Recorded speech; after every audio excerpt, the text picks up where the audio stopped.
주간 SBL로 인사드립니다. 안녕하십니까? 이렇게 훅 들어오는 거예요? 네, 고품격 와. 세리에 분데스 라리가를 모두 다루는 토크쇼입니다. 주간 SBL. 일단 형님은 되게 오랜만에 뵈요. 네, 저는 저번에 리버풀 입중계 같이 했었고 네. 그 이후로 처음 뵙는 것 같습니다. 결혼식도 제가 못 가가지고 괜찮습니다. 다시 한번 괜찮습니다. 개인적으로 사과드립니다. 네, 네, 제가 아닙니다. 좀 이따가 진짜 그런 거 안 하셔도 됩니다. 기다리십시오. 형 원래 그 귀걸이 하셨나요? 이거 레알 마드리드 귀걸이고 네. 얼마 전에 제가 스페인 갔다 왔는데 네. 그때 제가 구매를 했습니다. 그러네요. 레알의 엠블럼이네요, 보니까. 네, 반지도 레알이고 형님 그 가운데 손가락을 그렇게. 이렇게 어. 이제 타투 하나 때려주고. 원래 타투 없으셨죠? 없었어요. 와, 이번 진짜 형은 스페인 가서 평생 함께하기로 했습니다. 이렇게까지 가능해요? 리버풀로? 저도 좀 고민될 것 같아요. 네.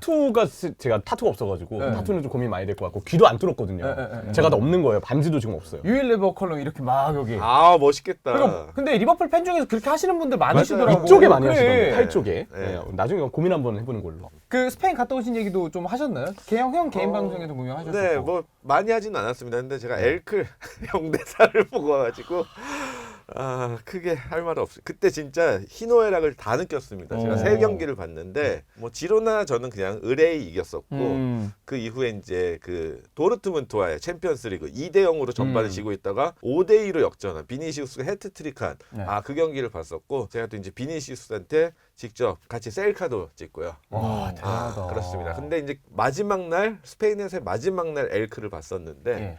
거기서 0대 4로 졌죠. 그 레알 홈이었잖아요. 레알홈이었죠. 그쵸, 예. 레알홈이었습니다. 그 티켓도 상당히 좀 비싸게 주고 갔는데 예. 상당히 짜증이 났었습니다. 네. 알겠습니다. 자, 이제 슬슬 2주의 경기 가보도록 하겠습니다. 레알 마드리드와 세비야 경기였고요. 음바페가 또 득점에 성공을 했기 때문에 이 경기 좀 관심 있게 보신 분들도 많으셨을 것 같고 4대 2로 승리를 거뒀습니다. 이 경기 전체적으로 한번 리뷰해 주신다면요.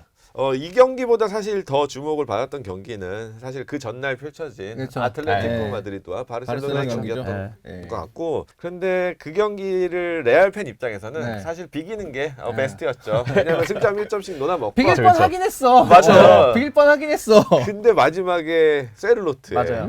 미친 골로 아쉽게 아틀레티코 마드리드가 이기고 이제 비기는 작전을 실패했습니다. 그래도 아틀레티코 마드리드가 이기는 게 좀 더 낫지 않나요? 그렇습니다. 그러니까 최상은 무승부, 그 다음은 아틀레티코 마드리드가 이기는 거, 최악이 이제 바르셀로나 이기는 거. 맞습니다. 근데 제가 봤을 때 네. 바르셀로나 홈에서 10년 넘게 네. 아틀레티코가 이긴 적이 없어요. 못 이겼어. 근데 되게 약했어. 근데 최근에는 또 아틀레티코가 워낙 좋다 보니까 최근 기세냐 아니면 그동안의 전적이냐 그랬는데 그 경기에서 그냥 차선책으로 아틀레티코의 승리로 끝났는데 장기적으로 제가 봤을 때도 어찌됐든 레알과 라이벌은 바르셀로나이기 때문에 바르셀로나가 이제 패배한 것만으로도 레알 팬으로서는 상당히 기분 좋게 2024년 마지막 경기를 기다리면서 봤는데 2024년 마지막 경기가 제가 봤을 때는 이번 시즌 레알 마드리드 경기 중에 가장 경기력이 좋았던 경기였습니다. 아까 도르트문트 얘기도 하셨지만 레알 마드리드로 왜 하필이면 좀 진작 좀 좋은 경기를 하지 경기 그 시즌 막판에 그러니까 흐름 탈 만한 기간이 좀 길었으면 좋겠는데 그게 아니니까. 그렇죠. 한 해 마지막에. 그래서 2024년은 아무튼 가장 경기력이 좋았던 경기로 저는 봤습니다. 그리고 또 주목됐던 거는 이제 경기 시작 전에 두 가지 좀 좋은 게 있었습니다. 지난 주 중에 이제 인터컨티넨탈컵 우승을 했기 때문에 그 주장단 모드리치와 루카스 바스케스가 그 트로피를 갖고 들어왔고 이제 나바스 상대편이었지만 나바스의 이제 뭐 고별 헬스 나바스 이제 은퇴한다 그랬습니다. 가지고 다 같이 이렇게 박수 쳐주는 모습이 너무 좀 훈훈했습니다. 그리고 이제 경기에 들어갔고 4골이 났는데 2골은 그냥 개인 기량 미친 중거리 다들 뭐 보셨을 거예요. 하이라이트는 음바페의 10분 만에 미친 중거리가 나왔고 그 이후 10분 후에 발베르데의 더 미친 빠따. 발베르데 진짜 축구 진짜 잘해. 축신.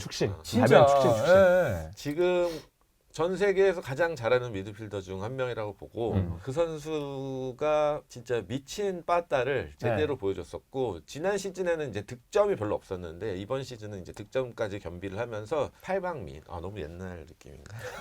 왜 팔방미? 잘방미는 근데 요즘 단어로 바꾸면은 장원영님. 아 장원영 같아. 잠깐만. 축구계 장원영. 그게 왜 갑자기 잠깐만 이거 발베르데는 발언형, 축구계 발언형. 장원영. 발언형이다. 발언형이잖아. 발언형. 네. 그래요? 발키비키잖아. 발키비키. 그렇죠. 그럼 발베르데는 그러면 장원영 씨로 갑니까? 굳이 따지자면. 팔방민 그냥 가죠. 아, 팔방민. 가요? 가제다. 너무 좋은 거. 가제에 네. 나는. 네. 네. 그렇습니다. 그리고 이제 세 번째, 네 번째 골은 선수들의 연계. 의한 팀 플레이로 이루어진 골이라서 저는 물론 첫 번째, 두 번째 골이 더 멋있을 수도 있겠지만 레알 마드리드 팀적으로 봤을 때는 세 번째 골, 호드리구의 골, 그리고 네 번째 이제 브라임의 골, 요 골들이 더 가치가 있었지 않나 싶습니다. 근데 아쉬웠던 거는 이제 결국 실점이 이제 이 실점이 있었습니다. 그게 좀 아쉬웠던 좀 포인트 같습니다. 그러니까 그 마지막 실점이 제일 아쉬웠을 것 같아. 그렇죠. 중간에 한 골 내주는 거는 뭐 막 몰아붙이다가 한 골 넣고 이제 3대0 되고 나서 이제 내준 거여서 에이씨 근데 후반에 어쨌든 4대1까지 만들었으니까 아이 뭐 이제 됐다 약간 이런 느낌인데 거의 막판에 한 골 내준 거니까 그게 이제 교체를 했는데 네. 벨링엄이랑 세바요스가 빠지고 모드리치랑 길러가 들어왔어요. 근데 세바요스랑 그 벨링엄이 엄청 하드워커잖아요. 네. 근데 모드리치 이제 나이는 못 속이는 모드리치와 이제 길러가 들어오다 보니까 확실히 수비적으로 막판에 좀 아쉬웠던 모습이 좀 오점이 아니었나 싶습니다. 네. 그 팔방미인 얘기했잖아요. 근데 네. 발베르데가 뭐 수비라인 부상도 있으면은 풀백도 가고 근데 뭐 풀백에서도 잘해. 잘하죠. 근데 이 선수가 제일 빛날 수 있는 위치는 이제 중앙 미드필더인데 이번 경기 중원에서의 평가는 어땠는지. 뭐 장원영이었다. 완벽했다네요. 그냥 발베르데가 뭐 이제 득점 장면도 멋있었는데 이제 전반 막판에 이제 역습 상황에서 그 아까 그 인터컨티넨탈 컵에서 네. 그런 대지를 가르는 패스처럼 맞아요. 그 바스케스가 이제 우측에서 뛰어가고 있는데 그쪽으로 그냥 냅다 롱패스인데 땅에 깔려가지고 가는 그런 패스 들어가는 거 보면 아 이 선수가 진짜 지금은 감히 레알에서 뭐 벨링엄도 있고 비니시우스도 있고 뭐 또 리디거도 있고 한데 지금 현재 레알의 본체는 저는 발베르데라고 생각합니다. 네, 그만큼 그런 발베르데가 거구나. 레알 팀적으로 너무 잘하고 있고 예. 이 선수가 지금 잠시만요. 제가 또 자료를 조사해봤는데 예. 눈이 안 보여 이제. 괜찮습니다. 이건 저희 나이 또래가 다 겪는 거예요. 그렇죠. 저희 출연진의 절반은 노안이 왔기 때문에. 다 노안입니다. 예. 심지어 폰트도 상당히 큽니다. 예, 예, 예. 네. 이 정도 해줘야 돼. 그죠? 예. 너무 작은 글씨가. 아니 저도 잘 안 보여요. 저는 잘 안 보이지만 그냥 이건 그냥 멋으로 그냥 열어주는 겁니다. 아무튼 올 시즌에 이제 26경기를 예. 레알이 치렀는데 전 경기 선발 출장이고 그 중에서 3경기만 교체가 됐습니다. 오. 그 정도로 지금 발베르데가 너무 고생해주고 있습니다. 예. 그래서 2024년 풀로 보면 예. 레알이 57경기를 치렀거든요. 예. 근데 56경기에 레알 그 발베르데가 뛰었습니다. 그래서 대단하다 진짜. 그것도 심지어 한 경기 평균 출전 시간 82분, 예. 4,621분 예. 그 뛰었고 거기다 이제 우루과이 또 국대잖아요. 그렇죠. 가지고 올 시즌 코파도 있었죠. 예. 그래서 토탈 2024년 68경기에서 5,692분을 뛰었습니다. 대단하다 진짜. 근데 진짜 이 선수가 예. 부상이 없는 게 정말 다행이고 그것도 사실 진짜- 말도 안 되는 예. 거거든요 이게. 그것도 축복이에요. 그리고 23-24 시즌에서도 레알 마드리드에서 가장 출전 많이 하는 선수가 발베르데였거든요. 그래서 사실 좀 많이 걱정이 돼요. 근데 안첼로티가 또 워낙 자기가 쓸 사람만 쓰고 그러다 보니까 네. 발베르데 이러다가 혹시라도 부상이 오지 않을까 좀 걱정이 되는 건 사실입니다. 근데 사실 관상 보면은 발베르데 약간 부상 없을 상이긴 해. 그리고 관상이랑 이거 뛰는 거 보면 얘 그냥 축구에 미친놈 같아. 몸 자기 자체가. 못 뛰게 하면 안 될 것 같아. 자기는 오히려 경기 쉬면 네. 더 폼이 떨어진다고 하더라고요. 맞아요. 네. 자 발베르데는 팔방민. 굉장히 좋은 활약을 보여주고 있고 네. 음바페 선수 원더골 얘기도 했는데 매번 사실 음바페 그리고 레알 얘기할 때마다 나오는 얘기입니다. 음바페 이제 레알에 적응했냐. 요거는 이제 레알 팬 입장에서는 어떻게 좀 들리시고 어떻게 생각하시는지. 사실 뭐 음바페 선수가 스탯적으로는 괜찮아요. 지금 13골 넣고 있고, 네 이제 PK가 3골이고 또 레알 와서 PK 실축을 2번 했습니다. 그게 또 되게 중요한 경기였고 리버풀전, 그쵸. 그리고 이제 빌바오 원정, 그래서 두 경기 다 패배를 했습니다. 그래서 약간 그때 원흉이 이제 음바페 쪽으로 갔는데 이제 점점 좋아지고 있습니다. 그래서 최근에 또 준비했는데. 폰트가 큰데 보이지가 않아. 좀 형철 씨 도와주세요. 20대의 눈이니까 유일하게 20대의 눈을 갖고 자, 계신 음바페 어디 있니? 분이거든요. 예. 음바페 어디 있어? 음바페. 자, 음바페가 이번 시즌 레알에서 13골 득점을 했고, 그리고 이제 리그 10골인데 예. XG 값이 12예요. 그래서 확실히 또 음바페라면 사실 더 넣어줬어야 되는데. 그렇죠. 근데 XG 값에 못 미치는 득점을 하다 보니까 좀 네. 아쉽고 거기다 이제 비니시우스가 거의 입안으로 이렇게 떠먹여준 장면들이 또 몇 장면 있어요. 그렇죠. 네. 그런 걸 보자면 음바페가 좀 지금까지 이제 만족스럽진 않지만 지금 점점 올라오고 있습니다. 그래서 최근에 4경기 연속 득점하고 있고 예. 또 최근에 이제 득점 그 상황들을 보면 마치 우리가 알고 있는 우리 머릿속에 있는 음바페. 뭐 월드컵 때라든지 파리 시절에 음바페를 떠올릴 만한 그런 골들이 이제 계속 나오고 있기 때문에 음바페가 초반에 리그 3경기에서 득점을 못했을 때 이제 레알 팬들과 많은 언론과 이제 팬들에게 엄청 이제 질타를 받았어서 그 아이가 생각보다 네. 열인가요? 여린 것 같아요. 파리 때랑은 좀 다른가? 되게 어린 것 같아요. 그래서 PK를 특히 이제 실점하는 거 보면 네. 그 이후에 이제 표정들이나 그런 거 보면 난 그래도 잘할 수 있어 이런 게 아니라 완전 기가 죽은 약간 그런 느낌이었는데 최근에 이제 득점이 많아지면서 얼굴에 이제 약간 미소도 보이고 있고 좀 당당하게 인터뷰를 하는 것 같아서 앞으로 점점 나아질 거다. 그리고 최근에는 이제 뭐 비니시우스와 호드리구와의 연계나 뭐 그런 동선 정리도 상당히 좀 잘 되고 있는 편이라서 24-25 이제 후반기가 상당히 저는 기대가 됩니다. 초반에 햄버거랑 비교한 일부 사람 이름이 안 나오는군요. 예. 에덴 햄버거. 햄버거스. 아무튼 햄버거랑 비교를 하는 그런 분들. 그리고 심지어 레알 팬 중에서도 햄버거가 되지 않을까 염려를 하시는 분들 계셨는데 기우에 불과했다. 저는 감히 그렇게 얘기하고 햄버거랑은 싶습니다. 다르다. 어떻게 얘기합니까? 네. 그렇습니다. 자, 마지막으로 그 안첼로티에 대한 평가는 어떤가요, 요즘에? 참 이게 희한합니다. 예. 그 발롱에서도 올해의 감독상을 안첼로티가 받았고 그 피파에서도 최근에 올해의 감독상을 탔습니다. 그렇죠. 근데 레알 팬들은 상당히 안 좋아합니다 지금. 왜냐면 일단 유스를 절대 안 씁니다.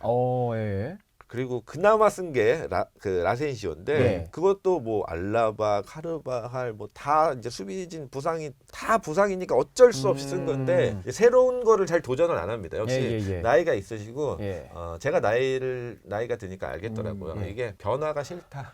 새로운 거를 좀 받아들이고 쓰기가 새로운 거 못한다. 이게 쉽지 않아. 쉽지 근데 그 않습니다. 프랑 가르시아도 좀 쓰잖아요, 그래도. 프라는 맨디가 너무 못해요. 맨디가 지난 그러니까 난 솔직히 그건 있어. 맨디랑 프란 놓고 봤을 때는 그래 프란 쓰는 게 나을 것 같거든. 예전이라면 뭐 맨디가 그래도 얘가 경험이 많고 수비는 잘하니까 그래도 그 얘기를 할 텐데 올 시즌에 나왔던 경기들 보면 얘는 수비도 못하고 이제 수비도 공격은 원래 못했고 수비도 못하는데 그럼 왜 얘를 왜 쓰지? 약간 이런 느낌이 있었거든. 프란은 그래도 얘는 그래도 오버래핑 활발하고 열심히는 하죠. 그런 애가 좀 있어야겠구나. 근데 맨디는 사실 지난 시즌까지 좋았던 거는 크로스의 역할이 정말 컸던 것 같아요. 왜냐면 크로스가 옆에서 조종해 주잖아요, 토니 크로스가. 레알에서 들어가라. 그게 리모컨 있잖아. 맞아요. 이렇게 한다고. 옆에서 맨디가 절대 앞쪽으로 패스를 못 넣어요. 그래서 리디가 이제 패스하더니 이제 뒤쪽으로 주는데 이제 거기서 크로스가 이렇게 딱딱딱딱 해주니까 이제 크로스가 올 시즌 없으면서 가장 지난 시즌보다 더 못하게 보이는 선수가 맨디인 것 같아요. 저는 사실 지금 레알에서 최고의 좌풀백은 카마빙가라고 봅니다. 카마빙가가 최고고 사실 우풀백도 이제 카르발 부상으로 지금 거의 바스켓 혼자 다 하고 있죠. 근데 이번 주말에 있었던 경기는 거의 MOM급 활약을 했는데 레알에서 최고의 우풀백은 현재 발베르트다. 이렇게 봅니다. 그래서 지금 4백을 보자면 리디거와 추아메니, 발베르데, 카마빙가 이렇게가 베스트 포백이다. 최고의 포백, 최고의 베스트 포백입니다. 미드는 누가 보죠? 추아메니도 원래 미드이고 발베르데 미드는 누가 봐 그러면? 미드는 벨링엄, 카마빙가도 미드인데 미드는 벨링엄 그리고 뭐 다니 세바요스 뭐 이런 세바요스가 나와야 괜찮아요. 되네. 세바요스 잘하고 뭐 길러 뭐 요 정도 프라임이 들어가면 디아스. 되겠네요. 그리고 앞에 비오모 딱 들어가면 요게 아마 지금 레알의 최고 베스트지 않을까 싶고 그리고 안첼로티가 사실 지난 시즌은 진짜 크로스도 있었고 했기 때문에 괜찮았는데 이제 이번에 음바페가 오면서 전술적으로 그걸 바꾸면서 처음에 시행착오를 상당히 많이 겪었었죠. 근데 거기다가 이제 부상이 너무 많았습니다. 지금 레알이 26경기를 했는데 부상이 27번입니다.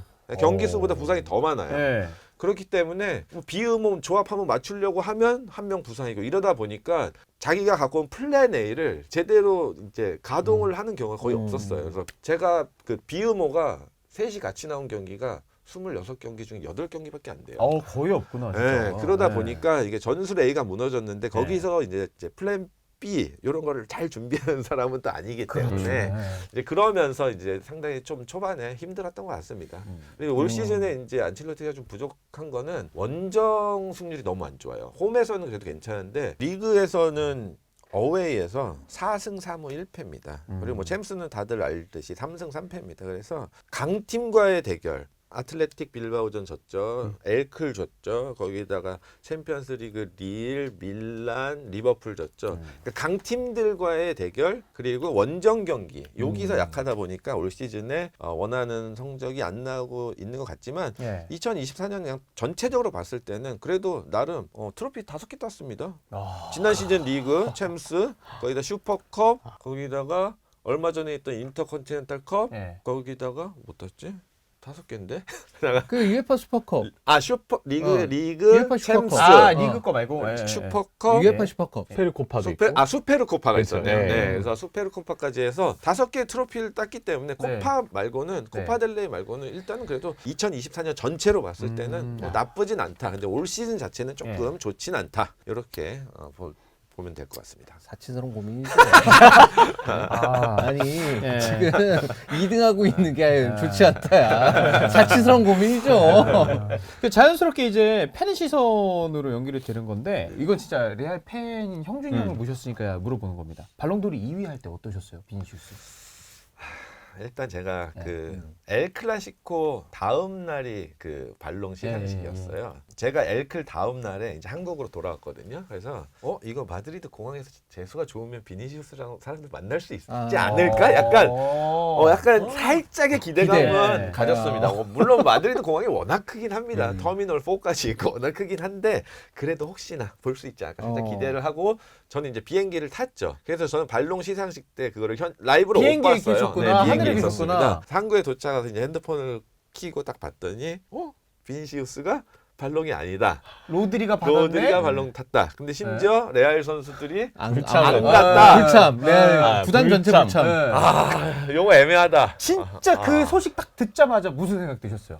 저는 사실 근데 이해가 안 갔죠. 비니시우스가 지난 시즌 레알을 거의 이제 멱살을 끌었는데 그러니까 어떻게 보면 발베르드랑 벨링엄이 이제 중앙에서 이제 얘네가 받쳐주고 있다면 비니시우스 약간 그 쇠빙선 느낌으로 얼음을 깨고 들어가는 그런 느낌이라서 저는 비니시우스가 당연히 타지 않을까. 물론 코파에서는 좀 아쉬웠죠. 근데 그래도 챔피언스 리그랑 리그 우승도 했기 때문에 뭐 충분히 타지 않을까. 그리고 제가 봤던 거는 이제 유로에서 로드리도 잘했지만 야말이라든지 뭐 니코, 카르발도 카르발 있었고. 이 선수들이 좀 이렇게 했기 때문에 당연히 비니가 타지 않을까라는 생각을 했는데 사실 좀 저는 충격을 받았었습니다. 네. 충격적이다. 저 레알 팬으로서는 좀 충격적이었다. 로드리 발롱 인정할 수 없어. 아닙니다. 이 정도. 이 정도? 친구야. 그게 아니야. 침착해. 인테르 친구. 자, 이제 갑자기, 침착해. 근데 사실 레알 마드리랑 인테리랑 사이 좋은 편이에요. 그럼요. 옛날부터 좋았어. 왜냐면 선수 이적도 많이 하고 막 이랬거든. 맞습니다. 네. 네. 여기서 우리 많이 받아왔어. 맞아요. 사무엘 무슨 저기 캄비아소, 맞아요. 스네이더 그러네. 많이 받아왔어. 네. 피구도 이쪽으로 왔지. 코바치치도 둘 다 같이 네. 뛰었었고. 코바치치는 여기서 이제 반대로 안 되긴 간대긴 하지만. 그래도 사이는 상당히 좋은 구단 예, 중에 예. 하나인데 예. 뭐 얘기하다 여기까지 온 거야?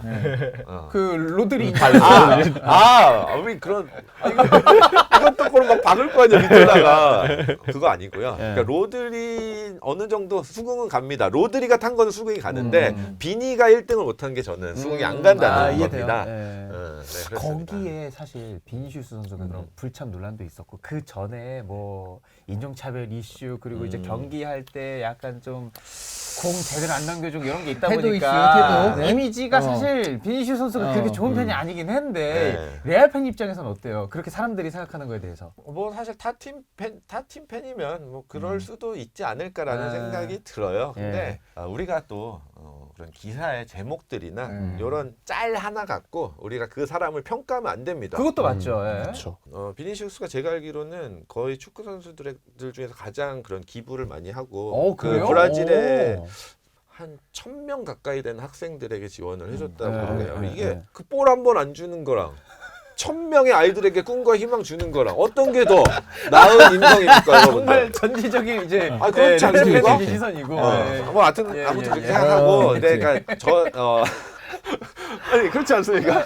예, 그렇네요. 그리고 그래서 저는 비니시우스 남들이 어떤 사람들이 욕을 하더라도 저는 비니시우스 끝까지 어허. 사랑을 하겠습니다. 아, 알겠습니다. 이제 팬의 시선으로 제가 좀 여쭤보고. 자, 세리에 넘어가서 이 로마랑 파르마 경기인데 로마 라니에리 얘기를 지난번에 찬우 형 왔을 때 한번 했었던 것 같거든요. 네네. 근데 요번 경기에서 워낙에 대승도 있다 보니까 이제는 좀 로마 안정기로 가나? 요 얘기가 나오는 것 같은데 형님은 좀 이 경기 어떻게 보셨는지. 일단 팀적으로 이제 많이 발전한 거 맞고 이게 이제 언더스탯 XG 값으로 보면 5.56과 0.6이었습니다. 그래서 예. XG만큼 이제 딱 득점이 나왔던 경기였었는데 사실 이제 양 팀의 죄송합니다. 괜찮습니다. 양 팀은 사실 갑자기 레알 견제를. 네, 견제하는 건가요? 견제가 아니야. 챔스 토너먼트 에이, 아니야, 견제하는 아니야. 건가요? 아, 벌써 이렇게 쓱 한번 찌릅니까? 자, 예. 자 봅시다. 예. 레알 마드리드 일단 올라올지 못 올지 모르겠어요. 아, 근데 그러시더라고요. 형님 아까 예. 챔스 토너먼트 얘기하시더라고. 예. 살짝 자, 셀한테 기가 죽다니 이런 그 사실 이제 양 팀의 최근 흐름만 놓고 보면은 로마가 좀 더 나은 상황이긴 했습니다. 이제 로마가 사실 이제 뭐 꼬모한테 지긴 했는데 그 다음에 이제 레체 이기고 그다음에 유로파리그 브라가전 모두 다 이제 대승을 거뒀었거든요. 그래서 꼬모전도 사실 보면 추가 시간에 이제 연달아서 이제 두 골을 내줘서 이제 그래서 이제 2대 0으로 진 거라서 잘 버티다가 이제 꼬르니 안 따라 패배했다 이렇게 볼 수 있거든요. 네. 반면에 이제 파르마 같은 경우에는 중간에 이제 라치오를 한번 잡는 그런 이변을 일으키긴 했었지만 인테르전 지고 베로나전 지고 뭐 이러면서 연패하면서 다시 이제 강등권이랑 좀 더 가까이 가고 있는 그런 상황이었어요. 근데 이 경기가 사실 초반에 한 6분 만에 페널티킥을 얻으면서 로마가 굉장히 쉽게 풀어나갔습니다. 로마 포메이션이 이제 3-4-2-1 포메이션이었는데 이제 톱으로는 도비크 선수가 나오고 그 아래 이제 왼쪽에는 엘샤라이, 오른쪽에 이제 디발라가 선수가 나오는 이선 구성이었고 그 아래 이제 미드필더들은 파레데스하고 이제 코네의 조합으로 이제 세웠습니다. 그 라니에리 감독이 이제 부임한 이후에 이 후멜스를 이제 다시 중용하기 시작하면서 후멜스 선수를 포함해서 이제 중앙 쪽에 서는 선수들은 어느 정도는 이제 정리가 다 돼가는 상황인데 네. 사실 이제 로마의 고민은 중앙 쪽은 뭐 그렇다 치더라도 측면 쪽에 좀 있었거든요. 좌측 윙백은 이제 앙헬리뉴 선수를 이제 올리면서 이제 여기 자리 잡아가는 분위기인데 우측은 사실 누구를 세워도 좀 불안불안한 그런 상황들이 많이 있습니다. 사실 첼리크 선수가 예. 사실 주전 우측 윙백인데 뭐 로마 팬들도 그렇고 나올 때마다 좀 불안불안한 모습이 좀 있어서 네. 아쉬움이 있었고 그다음에 이제 꼬모전에서는 그 사우디의 자랑 사우드 압둘하미드 선수가 이제 로마 지금 소속인데 네. 그 경기에서 이제 압둘하미드 선수가 선발로 나왔었거든요. 근데 뭐 이 선수도 뭐 어차피 많은 기회를 부여받았던 선수도 아니고 누가 나와도 좀 부족함이 느껴질 수밖에 없는 그런 상황이었습니다. 여기서 이제 중요한 거는 살레마크 선수가 이제 복귀를 해가지고 네. 이날 경기에서 선발로 나와서 이날 경기에서는 우측 윙백 선발로 나왔거든요. 그 전에 꼬모전 경기에서는 복귀를 하긴 했었는데 그때는 이선에 이제 기용이 됐었고 이 경기에서 이제 우측 윙백으로 기용이 됐는데 이날 경기에서의 활약만 놓고 본다면 로마는 우측 윙백에 대한 고민을 덜 수 있다. 그러면 중앙 갖춰져 있고 왼쪽에 앙헬리뇨 괜찮고 살레마커스가 이대로 쭉 간다면 네. 로마는 뭐 밸런스 잡는 그런 느낌이네요. 네. 그러니까 살레마크 선수가 이날 경기에서 상당히 좀 잘했었는데 이 경기에서 이제 원래 이 선수가 상당히 그 측면 지역에 섰을 때는 위아래로 정말 부지런하게 많이 움직이고 수비 가담도 굉장히 많이 해주고 그래서 활동량으로 좀 조지는 그런 스타일의 선수거든요. 윙백에 아마 맞을 것이다라는 평가가 사실 밀란 시절부터도 꽤 있었어요. 그래서 이제 그런 부분들이 이제 이 경기에서는 딱 맞아 떨어졌던 것 같고 아주 좋은 타이밍에 이제 오버래핑을 나가고 그다음에 박스를 파고드는 움직임이 섞이면서 이날 경기에서 이제 살레마크 선수가 득점도 하고 페널티킥 유도도 하고 그래서 로마가 대승을 거두는데 굉장히 큰 도움이 됐습니다. 살레마크스 선수가 이제 우측에서 이제 넓게 서가지고 이제 공격을 지원을 하게 되니까 자연스럽게 이제 이 지역에서는 앞선에 기용된 선수가 디발라 선수인데 디발라 선수가 중앙 쪽에서 움직이거나 아니면 아예 반대편으로 넘어가서 좌측 앞스페이스 지점으로 움직이면서 파르마 수비를 굉장히 좀 어렵게 좀 만들었었고 이 우측 지역에서의 문제가 해결되면서 얻은 이제 부가적인 효과는 중앙이 좀 더 단단해질 수 있었던 거죠. 코네 같은 선수가 사실 이제 리스크를 감안하면서 앞쪽까지 전진해서 무리하게 앞에 공격 숫자를 맞추기 위해서 본인이 나가야 될 필요가 없어요. 코네가 나가면 그만큼의 중앙에 누군가는 그 공간이 빈다는 거 그걸 커버하기 위해서 다른 움직임들이 있어야 되는데 사실 그 앞에 유리치 감독 시절이나 그 앞에 데로시 감독 시절이나 이런 거에서는 이런 부분에서는 잘 이루어지지 않았거든요. 코네가 안 나가도 돼.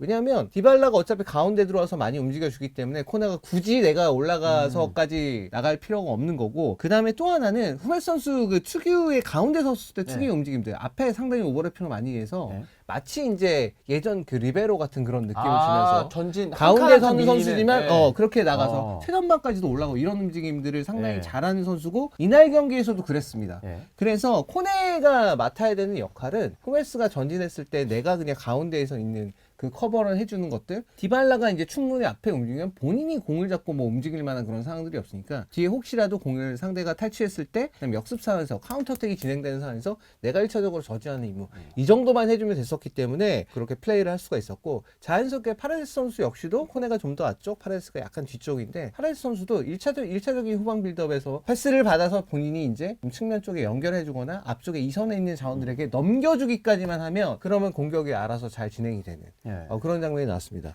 그리고 이제 디발라 보니까 소파스코어 평점이긴 합니다만 10점 받았거든요. 이날 디발라는 어땠어요? 잘했죠.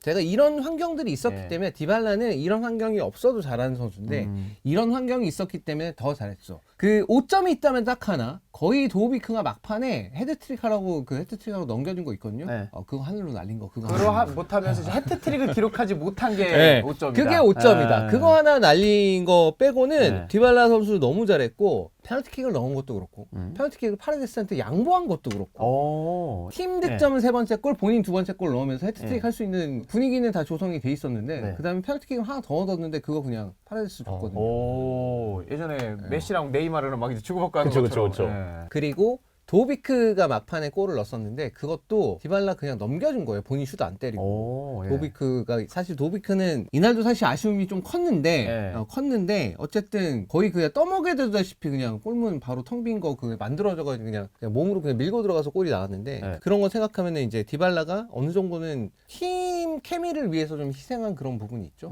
사실 이제 로마가 제일 좋았던 건 이 경기에서는 팀 케미가 이제 많이 살아났던 거 네.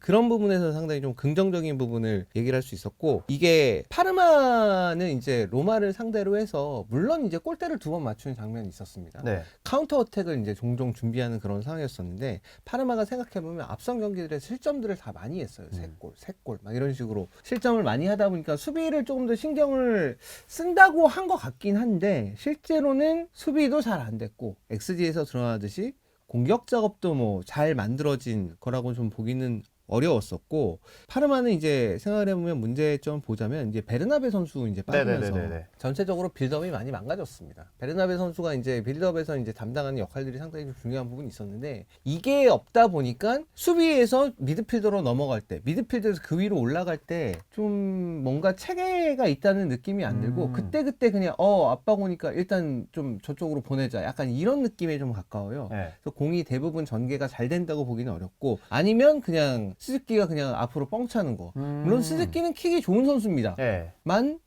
그걸 가지고 뭐 보낸다기에는 사실 경쟁력이 있다고 좀 보기는 어려워요. 그래서 이제 계속해서 이제 상대 압박에 좀 불안함이 있었고 앞선 경기들이 잘 안 풀렸던 것들이 있다 보니까 이게 이제 계속해서 좀 쌓이면서 이 경기에서는 결국 이게 완전히 좀 무너져 버린 그런 모습이었고 파르마가 이제 몬자, 뭐 예. 토리노, 제노아와 그다음 베네치아까지 이제 하위권 팀들이랑 계속 만나거든요. 여기서 반등하지 못하면 그냥 강등권 계속 강등 경쟁을 해야 되는 그 순위권 계속 예, 있는. 그런 상황이 있을 것 같아요. 예. 지금 보면은 알레그리도 로마 링크 있다고. 라니에리 감독은 어쨌든 간에 이번 시즌 끝나면 그냥 나갈 사람이에요. 그러니까 로마가 이제 중요한 거는 지금 이 스쿼드를 상대로 어쨌든 뭐 챔스까지는 힘들지는 몰라도 어쨌건 유럽 클럽 대항전을 진출할 수 있는 순위까지 만들었고 근데 문제가 보면 로마가 지금 이선에 훌륭한 선수들이 많이 있어요. 로렌소 펠레그리니, 엘샤라위, 디발라, 발단지, 소울레 이런 선수들이 있습니다. 근데 재밌는 게 디발라가 어쨌든 제일 잘하거든요. 네. 소울레도 잘해요.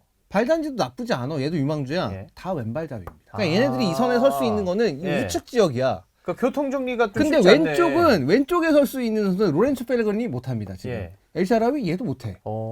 여기 설 수 있는 선수가 없어요. 살레마쿠스 그래서 세워봤어. 또 못해. 그러니까 이런 상황이 반복이 되다 보니까 지금 로마는 그러면 이제 정리를 해서 사실 나는 디발라, 소울레, 발단지 셋이나 필요한가? 이 생각이 있긴 해요. 예. 셋 중에 누구 하나는 왼쪽에 적응할 수 있으면 좋겠죠. 근데 뭐 그게 말처럼 그렇게 쉽게 되는 그렇죠, 것도 아니고 그렇죠. 왼발잡이한테 슛 때리는데 왼발잡이가 왼쪽에 서면 슛 때리는데 어려움이 있잖아요. 그렇죠. 각이 아무래도 또 음. 안정적이니까. 그래서 그런 거에 대한 냉정한 평가를 해야겠죠. 예. 그리고 나서 선수들 평가도 평가고 이 안에 기간의 시간을 이제 라니에리 감독이 벌어준 만큼 네. 우리가 지난 프로젝트들 뭐 류치 감독 프로젝트도 그렇고 데로시 감독 프로젝트도 그렇고 이게 왜 실패했나 예. 냉정하게 평가하고 그 다음에 감독 선임을 잘 해야겠죠.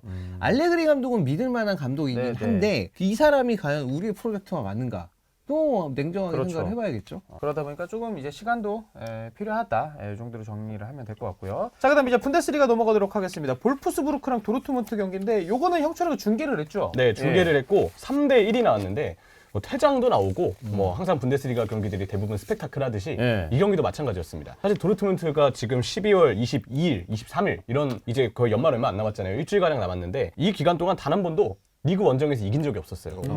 리그 원정 무승이었다가 예. 이번 볼프스부르크 원정에서 비로소 원정 첫 승을 리그에서 이제 거두게 됐고 경기 자체를 그냥 크게 요약하면 볼프스부르크는 초반부터 너무 수비만 해서 망했고 도르트문트는 제가 볼 때 경기력이 가장 완벽했던 경기였어요. 이제 조금 이 힌트를 얻으니까 예. 갑자기 3주 휴식기가 있네요. 팬들 입장에서는 이거 쉬고 오면 안 되는데 이거 흐름 이어가야 되는데 약간 이런 생각이 들 법도 한데 아니, 몰라 그래도 도르트문트는 몰라 그래도 그래도 모른다. 알 수가 없어 진짜 여기는 예측이 안 되는 팀이긴 해요.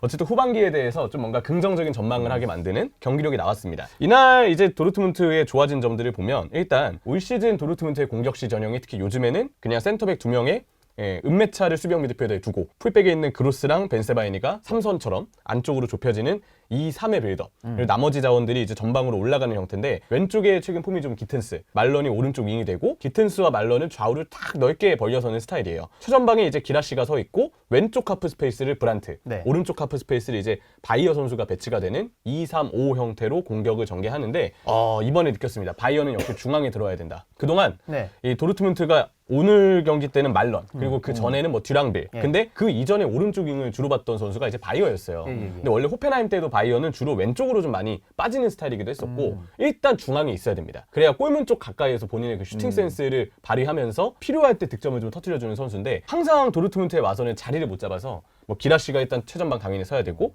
왼쪽 윙에 기튼스가 또 잘하고 있고 브란트 공미 자리도 남겨둬야 되고 그러다 보니까 바이어가 뛸 수 있는 자리가 오른쪽 윙밖에 없었어요. 약간 억지로 쓰긴 써야 되는데 자리가 애매하니까 결국 빈자리였던 오른쪽 윙에 배치한 느낌이 강했는데 거기서 폭을 벌려서 드리블하라고 하니까 바이어가 거기서 뭐 장점이 살아날 수가 없죠. 이번 경기 때는 그래도 말런에게 오른쪽 윙을 남기고 바이어가 그대로 오른쪽 하프 스페이스를 파고드는 그리고 기라시가 이제 내려왔을 때 중앙 공간으로 침투하는 약간 처진 공격수 느낌으로 배치되니까 드디어 바이어 선수가 이제 금쪽이를 벗어나서 호펜하임 때 봤던 그 바이어가 조금 돌아오려고 하는구나 예. 그런 느낌을 확실히 줬던 경기였어요. 요즘에 듀랑빌이랑 뛸 때도 바이어가 오른쪽 하프 스페이스로 뛰면서 이번 경기처럼 같은 위치에 배치가 되긴 했었는데 뭐 듀랑빌이 아닌 말런과도 호흡이 좋았고 특히 파스칼 그로스가 풀백이 되면서 네. 그리고 연계를 방해했던 자비처가 이번에 선발 라인업에서 사라지면서 연계를 방해했군요. 방해했어요. 자비처는 예. 자비처가 빠지고 예. 그로스가 그 중미 자리로 들어가면 그로스도 막 올라가야 되는 역할을 막 루이시안 감독이 주고 듀랑빌은 드리블하려고 그러고 예. 양코토가 나오면 양코토도 막 드리블하려고 그러고 바이어는 또 오른쪽 하프 스페이스에 머물고 그래서 오른쪽에서 공격을 풀어주는 선수가 없어서 막 동선이 겹치고 그랬거든요. 예. 근데 다행히 이번 경기는 풀백에 그로스가 배치됐고 아까 얘기 들었던 자비처가 사라지면서 그로스가 뒤에서 볼 풀어주고 말런이 오른쪽 폭을 벌려서 드리블하면서 측면을 흔들어주고 바이어는 안쪽으로 파고들면서 박스를 타격하고 그리고 놀랍게도 상황에 따라서 그로스가 못 올라올 때는 주장인 센터백 엠네잔이 갑자기 볼을 끄고 올라와서 정말 돌발적으로 오른쪽 공격에 관여되는데 그것마저도 전반에는 잘 먹혔습니다. 보니까 득점이 25분, 28분, 30분 이거거든요. 그러니까 연달아 그냥 빠바방 때려놓고 그냥 일찌감치 게임 끝낸 느낌인데. 그렇죠. 근데 웃긴 게 초반에 빅찬스 미스가 3번 있었어요. 그중에 브란트가 2번을 날렸습니다. 예. 그리고 한 번은 그 기회를 안 놓치는 기라시마저도 하늘 위로 볼을 떠올렸어요. 예. 그 기라시가 차자마자 잔디를 보더라고요. 제가 봤을 때 뭔가 박스 쪽 근처에 잔디가 선수들이 예상한 거라는 조금 다른 환경에 뭔가 있었나 봐요. 튀거나. 아니면 그걸 수도 있죠. 괜히. 원래 이제 습관성으로 괜히 한번 보는 거고. 그런 괜히 걸 수도 있어요. 잔디 탓하고. 루틴, 남 탓하는 것처럼. 잔디 간의 부족한 점을 채워주지 못했다. 기라시의 입장에서 그랬을 수 있는데 근데 한 번 이제 말런이 그 아크로바틱한 골로 선제골을 넣고 나니까 선수들이 자신감이 생겼는지 이후에 연달아 3골을 넣었고 볼프스부르크가 내내 5-3-2 형태로 수비만 했다가 결국 거기에 당한 거죠. 도르트문트의 오른쪽 공격은 개선됐고 왼쪽은 요즘 붙박입니다. 기튼스, 벤세바이니, 여기에 브란트 이 3명의 라인이 상당히 삼각대형 콤비를 잘 이루어서 그러다 보니까 볼프스부르크가 좌우 모두 흔들리다가 결국 사이 공간을 내주면서 그대로 3실점을 허용한 그런 전반이 됐는데 후반에 볼프스부르크가 당연히 전술을 백4로 바꿉니다. 4-2-3-1 형태가 됐어요. 도르트문트가 초반에 브란트 2번, 기라시 1번, 총 3번의 빅찬 스미스를 범했잖아요. 후반 되니까 갑자기 같은 골대 방향으로 이번에 볼프스부르크가 빅찬 스미스를 2번이나 범합니다. 루카스 은메차가 기회 하나 1대1 찬스에서 날리고 네. 아무라가 또 갑자기 슈팅을 했는데 그게 또 하늘 위로 솟아오르고. 그래서 이거 참 독특하다. 약간 그런 느낌이 들더라고요. 아, 초반에 도르트문트도 빅찬 스미스 2번, 3번 하고 그 뒤에 갑작스럽게 골을 넣었으니까 볼프스부르크도 뭔가 기회가 오겠지 했는데 아니나 다를까 후반 58분에 바브로 선수가 바로 득점에 성공합니다. 여기까지 이제 계획대로야. 정말 여기까지 계획대로야. 홈팀 볼프스부르크의 계획대로 됐어요. 어. 한편으로는 도르트문트도 아 역시 누리샤인이 있는 한 3대0도 안심할 수 없구나. 아니 잠깐만. 어. 야 이걸 갑자기 여기서 급 감독 비난. 아직 보여준 게 없기 때문에 그런 판단도 생각이 안 좋은 것도 맞아요. 그렇죠. 그런 생각이 들 수밖에 없었어요. 이 볼프스부르크의 분위기를 바꾸는 데 있어서는 이 교체 투입된 선수들을 보면 이제 티아고 토마스가 있는데 네네네. 아무라가 왼쪽인 티아고 토마스가 오른쪽인 티아고 토마스가 오른쪽에서 막 볼 달고 드리블하면서 흔들어주니까 아무라 쪽으로도 공간이 생기고 도르트문트 수비가 토마스가 볼 잡으면 그쪽으로 쏠려서 자꾸 반대 전환의 어떤 틈을 내주는 거예요. 그래서 자연스럽게 볼프스부르크가 백4의 변화 그러면서 좌우측 공격의 영향력을 모두 살린 것은 그대로 도르트문트 수비를 흔드는데 굉장히 크게 영향을 주었고 후반 내내 볼프스부르크가 경기를 지배했습니다. 그러다가 그 잘하던 엠네잔이 사고를 하나 쳤어요. 패스미스가 나왔고 그걸 억지로 수비 상황에서 파스칼 그로스가 막으려고 하다가 그만 파스칼 그로스가 명백한 득점 기회 저지로 다이렉트 퇴장을 당합니다. 아마 이때 이 시간이 후반전 62분이었어요. 예. 야 이거 진짜 많이 큰일 났다. 남았네 시간. 3대 1이었지만 네. 도르트문트 팬분들은 그치. 경기 터졌다. 실점 4분 만에 그로스가 퇴장을 당했거든요. 이거 정말 터진 경기다 이렇게 생각을 하셨을 텐데 아니 웬걸 네. 누리샤인이 갑자기 전술 변화를 주는데 5-3-1로 딱 좋은 타이밍에 백5로 변화를 줬어요. 그게 크로스가 퇴장당하고 2분 만에 벌어진 일입니다. 안톤이 들어왔고 백5로 변화를 줍니다. 네. 그 타이밍이 이제 크로스가 퇴장당하고 한 10분 정도 뒤. 그 전에 이제 안톤 선수가 교체 투입이 됐었고 엠네잔을 오른쪽 풀백으로 배치했다가 바이어 대신에 양코투를 넣으면서 양코투가 윙백이 되고 엠네잔, 안톤, 슐로터백이 백3를 이루는 형태로 75분 즈음에 전술 변화를 줬어요. 그리고 나선 별다른 위기 상황을 내주지 않았습니다. 안정적으로 끝이 냈구나. 네, 이 백5 전술이 정말 좋았고 그 남은 15분, 뭐 추가 시간까지 합하면 20분 정도의 시간이 될 텐데 그 마지막 20분 동안 위기를 내주지 않은 데 있어서는 네. 교체 투입된 안톤의 활약이 정말 결정적이었다. 또 양코투가 어쨌든 측면에서 좀 돌격대장이잖아요. 그쵸. 볼을 계속 간수해주면서 시간을 벌어줬기 때문에 자연스럽게 도르트문트가 터질 것 같은 경기였지만 또 누리샤인에 대한 불신이 있었지만 이번 경기는 플랜 A가 아주 완벽했다. 이전 경기에 답답했던 오른쪽 공격의 선수들 동선을 완벽하게 정리했다. 왼쪽은 뭐 그냥 믿었던 그대로 잘 통했고 여기에 이제 경기 중 아주 다행히도 5백 전술 변화가 그대로 통하면서 일단 3대1의 리드를 지키고 승리했습니다. 그 파스칼 그로스가 퇴장 당했는데 다음 경기가 하필 레버쿠젠이랑 경기여서 네.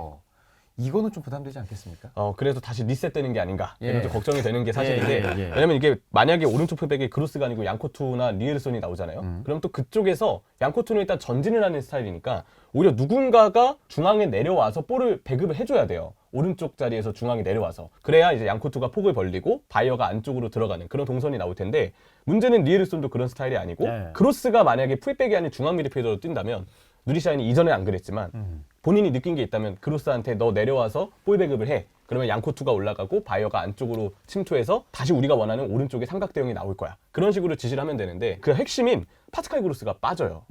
그러다 보니까 현재로서는 파스칼 그로스를 대신할 선수가 풀백도 중앙 미드필더도 없네. 어딘가 좀 애매한 느낌이 예. 있다. 그래서 그 부분에 대해서는 준비를 좀 잘해야 될 것 같다는 생각입니다. 네. 볼프스부르크가 최근 리그 5경기 4승 1패였으니까 좋았는데 근데 이번 경기 패배하면서 2연패. 하스니틀 감독에 대한 평가는 어때요? 좋은 감독은 맞아요. 예. 왜냐면 그 전에 지난 시즌을 보면 코바치가 전반기 볼프스부르크를 말 그대로 터트려놔서 팀이 강등당할 뻔했다가 중간에 하세니틀이 와서 네. 볼프스부르크를 구해내고 결국은 1부 리그에 잔류를 시켰거든요. 그리고 이제 올 시즌인데 지금 볼프스부르크가 11위이긴 하지만 2연패 당하기 전까지만 해도 UEFA 진출권에 놀고 있었어요. 아까 찬우 형이 말한 대로네요. 아니, 네. 그거야. 네. 이게 결과가 도르트문트가 이겨서 그렇지. 도르트문트가 지고 만약에 볼프스가 이겼다. 그럼 거꾸로야. 또 거꾸로예요. 거꾸로야. 그럼 볼프스부르크 7위 됐을 거예요. 그래서 진짜 이게 참 묘한 지금 분위기다 네. 이렇게 얘기할 수 있는데 하세니틀은 전 그렇게 생각해요. 네. 이번 경기도 그 결국 플랜 A가 망했던 이유는 수비 전술을 하세니틀이 좀 못 짜고 있어요. 압박을 하는 건 좋은데 간격이 너무 벌어지니까 그대로 미드필더들이 삼선들도 야 감독님이 시켰다 나가자 해가지고 전부 다 나갔다가 수비만 아래쪽에 한 두세 명 두고 네. 나머지는 전부 다 위로 올라갔다가 마치 가분수가 이렇게 무너지듯이 어. 너무 큰 그 앞쪽의 밸런스, 쏠림 밸런스를 결국 지탱하지 못하고 예. 아래가 그냥 와르르 무너지는 경우들을 수도 없이 보여주고 있거든요. 이번 경기는 내려서긴 했는데 내려서도 결국 도르트문트 선수들과 볼프스부르크 수비진이 2-3-5, 5-3-2 1대1로 딱 정말 너무 정직하게 1대1로만 배치를 하더라고요. 사실 기튼스 막으려면 2명은 붙어야 되거든요. 근데 그런 협력 수비는 잘 준비가 안 돼 있고 정말 누구만 막아. 너는 너만 쟤만 막고 얘는 얘만 막아. 뭐 이런 느낌으로 한 명 한 명만 딱 마킹을 맡기다 보니까 그 선수가 뚫렸을 때 대비가 안 되어 있었어요. 네. 그런 느낌의 5-3-2 전술을 준비했기 때문에 결국 수비적으로 무너지는 결과가 나왔고 이런 문제가 올 시즌 볼프스부르크 경기를 보면은 계속 반복이 되고 있기 때문에 이거는 미드필더나 수비 쪽에 어떤 부상자가 나온 것과 별개로 하세니트의 전술이 조금 신경을 못 쓰고 있는 부분이 아닌가 이런 점은 좀 피드백을 해야겠죠. 알겠습니다. 자, 이렇게 볼프스부르크와 도르트문트 경기 리뷰해갖고 이제 세리에 이제 이슈 가도록 하겠습니다. 볼로냐가 부활했다고. 네. 볼로냐가 최근에 성적이 굉장히 좋습니다. 네. 사실 이제 그 최근 이제 챔피언스리그 경기를 포함해서 이제 6경기 연속 무패고 그 기간 동안 성적이 4승 2무예요. 네, 특히나 이제 피오렌티나의 연승을 저지했던 거. 피오렌티나가 막 9연승 달리고 막 이랬었거든요. 네. 그래서 그걸 연승을 저지하면서 이제 지금 현재 승점 28점을 획득을 해가지고 유벤투스하고 동률이고 여기까지 올라오면서 이제 슬슬 챔스권이 좀 보이기 시작한 예. 리그 세리에서 이제 약간 그런 사이네요. 사실 이제 볼로냐 보면은 시즌 개막하고 나서 한 10월까지는 성적이 되게 안 좋았습니다. 10월까지 한 달 동안 개막하고 8월에 이제 개막했으니까 개막하고 한 달 동안 1승 했어요. 1승. 한 달이 지나고 나서야 한 달 열흘인가? 한 달 일주일 정도 지나가서 40일 그때 이제 처음으로 첫 승하고 그 다음에 두 번째 승도 그리고 또 한 달 지나가서 또 첫 승하고 한 6, 70일 동안 2승 네, 되네. 그 2승밖에 못했어요. 그 정도로 되게 안 좋았었는데 사실 이제 어느 정도는 다 예측이 됐었죠. 네. 왜냐하면 이제 볼로냐가 감독 나갔고 지르크제이 나갔고 칼라피오리 나갔고 그러니까 중요했던 우리가 볼로냐 돌풍의 핵심이라고 생각했던 그 주요 인물들이 다 나가다 보니까 야 이탈리아노 감독 뭐 나쁘진 않은데 어차피 피오렌티나 성적에서는 거기서 거기였었고 네. 그러니까 막 엄청나게 뛰어난 건 아니었고 컨퍼런스 리그 결승 2번이나 올라갔는데 결국 다 졌잖냐. 그렇죠. 역시 안 되네 이런 평가가 있었는데 결국에는 그 승리를 거두지 못한 기간 동안 사실 볼로냐가 무승부가 되게 많았어요. 근데 결국 이게 무승부가 많다는 거 이기지 못한다는 얘기도 되지만 다른 얘기로 하면 지지 지지도 않는 않았다는 거지. 얘기 네. 되거든요. 그때 승점 1점씩 챙겨놨던 게 지금 도움이 되는 겁니다. 지지 않고 누적으로 일단 승점을 쌓는 거니까. 승점이 어쨌든 1점씩이라도 안 먹는 것보다 낫잖아. 그렇죠, 그게 그렇죠. 먹는 아니, 게 나아. 빵점보다는 낫지. 안 먹는 것보다는 그럼. 먹는 게 나아. 이제 보면은 가장 먼저 이제 얘기해야 될 선수가 이제 산티아고 카스트로 선수입니다. 네. 최근에 뭐 여러 팀들이 산티아고 카스트로 선수한테 이제 뭐 관심이 있다 이런 얘기가 많이 나오는데 사실 이제 지르크제이 선수가 나가고 나서 과연 누구로 이 자리를 대체를 할 것인가 뭐 이런 얘기가 상당히 좀 많았었고 서울 달링가 같은 선수는 이제 영입하고 그랬었는데 산티아고 카스트로가 최근에는 어쨌든 간에 주전 자리가 확실히 정해졌고 예. 이 선수가 꽤 괜찮게 합니다.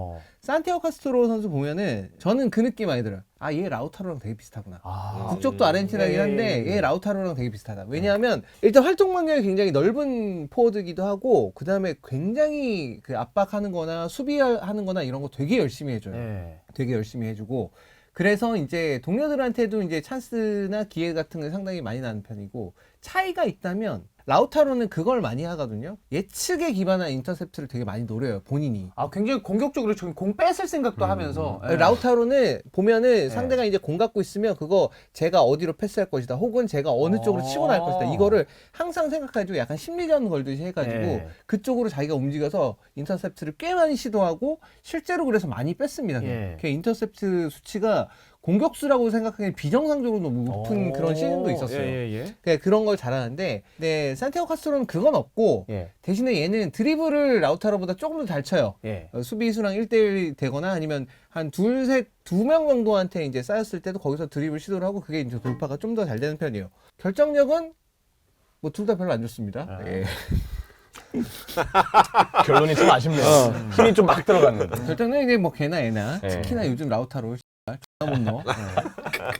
근데 이제 보면은 이제 그런 특성이 있다면 드르크제이처럼 광범위하게 이제 공격 전반에 걸쳐서 영향력을 행사한다고 보기는 조금 어려운데 이제 그런 부분들은 좌측에 있는 오드가르 선수가 있습니다. 볼로냐 이제 왼쪽에 오드가르 선수가 잤는데 이 선수가 키도 상당히 크고 그러면서 이제 공정볼 같은 경우에는 이제 오드가르를 타겟해서 보내는 경우들이 좀 있고 다이렉트하게 보낼 때 이 선수가 이제 신체를 이용해서 좀 버텨주면서 다른 선수들에게 내주는 케이스들이 좀 있어요. 이제 그런 역할은 산티아고 카스트로랑 이제 나눠 갖는 거죠. 이제 그러면서 생각해 보니까 이제 오르솔리니가 지금 현재 부상으로 빠져 있는 상황인데도 불구하고 볼로냐가 잘 나가는 이유는 이렇게 전방에 있는 포워드들 활용이 상당히 좀 잘 되고 있는 부분들이 있고 그 다음에 이제 미드필드에서는 루이스 퍼거스 선수 그대로 있고 프로일러 선수도 그대로 있습니다.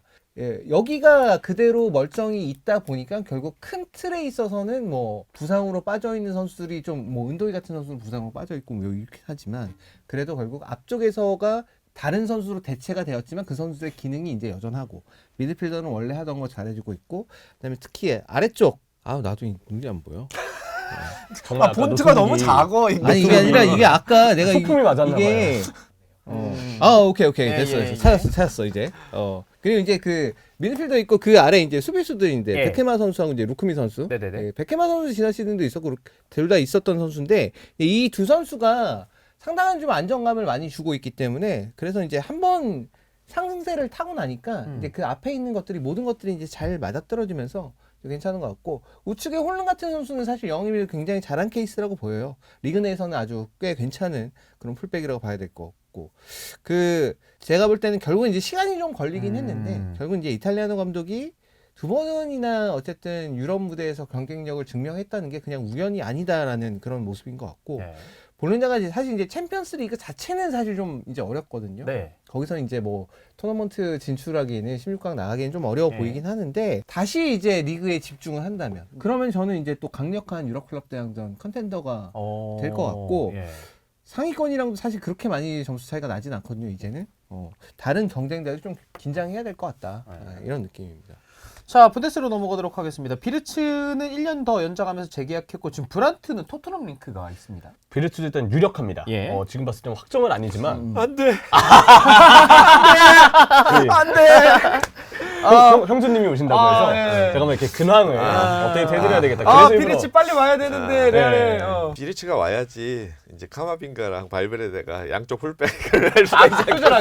근데 발베르데 풀백 놓기 너무 아깝지 않아요? 아깝죠. 그러니까. 아깝죠. 네. 스카이 독일에 따르면 일단 재계약은 유력하다. 기존 계약 기간이 27년까지인데 28년까지 연장할 게 유력하고 이 계약 기간을 다 채우지 않는다 해도 그냥 아마 다 채우지 못하겠죠. 뭐 대부분 이제 그 전에 이적료를 받고서 판매를 하니까. 근데 그래도 최소한 이 기간이 상징하는 건 28년까지 계약을 한다. 제가 볼 때 26년 월드컵까지는 그렇지. 레버쿠젠에서 뛴다는 매우 걸 높지. 그걸 시사하는 바가 제가 볼 때 그리고 저는 그 얘기는 나 이것도 있는 것 같은데 사비 알론소 감독 안 나갈 수도 있겠다. 안 돼. 그냥 남을 수도 있겠다. 사비 알론소도 그냥 연장해가지고 비르츠에 코어로 해가지고 이제 그냥 안 돼. 그냥 전체적으로 높이자. 비르츠는 안 와도 되는데 안첼로티 나가고 빨리.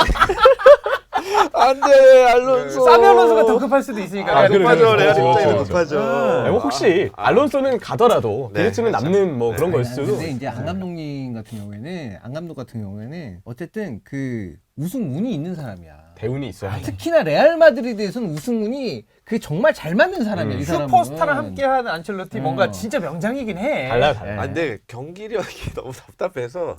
아니 뭐 레알 마드리드 언제부터 그렇게 뭐 레알 언제부터 마드리드가 뭐야? 두려운 이유는 그거예요. 언제부터 뭐? 쟤네가 지금 경기를 못하는 것 같아. 하지만 안심할 수 없어. 그렇죠. 왜냐면 언제든지 한 방을 터뜨릴 수 있는 애들이거든. 그런데 저는 2010년대 네. 그 BBC가 압도적인 그것도 2010년대 초중반에 그 모습이 사실 좀 그리워서 이제 안첼로티랑은 올해까지 하고 알론소가 오면 참 좋지 않을까. 개개인기량으로 득점하는 거 말고 진짜 압도적으로 뭔가 전체적으로 팀도 이기면서 전술 전략도 또 보이고 챔스도 우승하길 바라는. 그렇죠. 선진적인 게임 모델도 보여주면서 제가 느끼기에는 비르츠가 왜 이렇게 레버쿠젠에 충성심을 가질까? 이유는 딱 하나인 것 같아요. 레버쿠젠이 비르츠를 그만큼 진심으로 대해줬죠. 그 라이벌 팀 쾰른 뉴스에서 레버쿠젠으로 영입을 해온 것도 어쨌든 되게 과감한 결단이었고 한 번 장기 부상을 당했잖아요. 맞죠. 근데 월드컵 전에. 그 기간을 기다려주고 선수를 케어해주면서 재계약까지 해줬기 때문에 선수 입장에서는 구단에 대한 그런 애정이 아무래도 더 남다른 케이스가 아닐까 그런 생각을 좀 하면서 일단 비르츠의 재계약 유력 소식을 예. 전하도록 하겠습니다. 그리고 이게 공신력이 뭐 높은 편은 아니라고 하던데요. 이 네. 브란트의 토트넘 링크가. 이 브란트 링크는요. 예. 지금 제가 그냥 루머로 봤을 때 이게 출처가 스티브 K예요. 근데 근데 저도 팬분들 반응을 찾아보니까 공신력이 굉장히 떨어진다. 일단 이런 이야기들이 주를 이루고 개인적으로 토트넘이 지금 정말 필요한 자리는 좀 윙이라고 생각하거든요.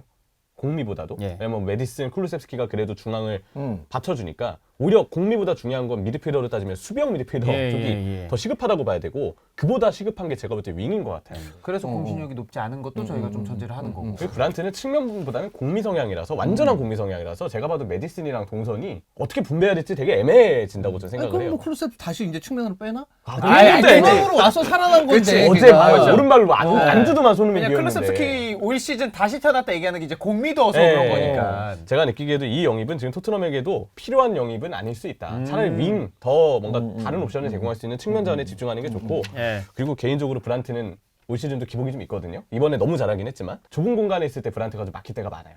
개인적으로는 브란트가 뭔가 엄청난 기대를 했을 때는 생각보다 실망할 가능성도 있다. 다만 그래도 좋은 선수임에는 분명하고 지금 도르트문트에 필요한 선수도 맞다. 뭐 이런 이야기 좀 하고 싶네요. 자 이렇게 이제 이슈까지 각 리그 좀 살펴봤습니다. 오늘 뭐 찬우 형과 뭐 형철이는 뭐 해설위원 전문가다 보니까 굉장히 막 유려한 말 사이에서 형준이 형이 좀 막 긴장하셨다고 하는데 아까 팬의 시선 갈 때 보니까 날아다니시던데요. 그러니까요. 네. 근데 제가 오늘은 네. 제가 이제 입중계 이스타 TV를 보면 늘 약간 흥분하는 모습을 보여줬잖아요. 네. 그래서 오늘은 이제 샤워를 딱 하면서 오늘은 되게 좀 침착하게 얘기를 해야겠다 그러는데 축구 얘기 또 들어가니까 또 좀 흥분을 한 것 같아가지고 예, 보시는 분들에게 다시 한번 진심으로 사과를 드립니다. 너무 재밌었어요. 중립으로 저희가 뭐 네. 해설위원 부른 게 아니고 이제 네. 레알 팬으로 그럼요. 불렀으면 사실 아까 비니시우스 얘기 이런 거 저는 되게 솔직한 얘기라고 생각해요. 진짜 좋았어요. 네. 공 하나 안 주면 어떠냐? 브라질 선수, 브라질 사람 1000명한테 먹을 거지. 근데 그 공 안 주는 그 짤이 이게 좀 안타깝게 보이긴 해 솔직히. 여러분들 인생은 깁니다. 짤 하나로 그 한 사람을 평가하면 안 됩니다. 알겠습니다. 아주 좋은 명언이 나왔으니까 네. 자연스럽게 마무리하면 될 것 같습니다. 발벨데는 또 장원영이다. 요거 2개.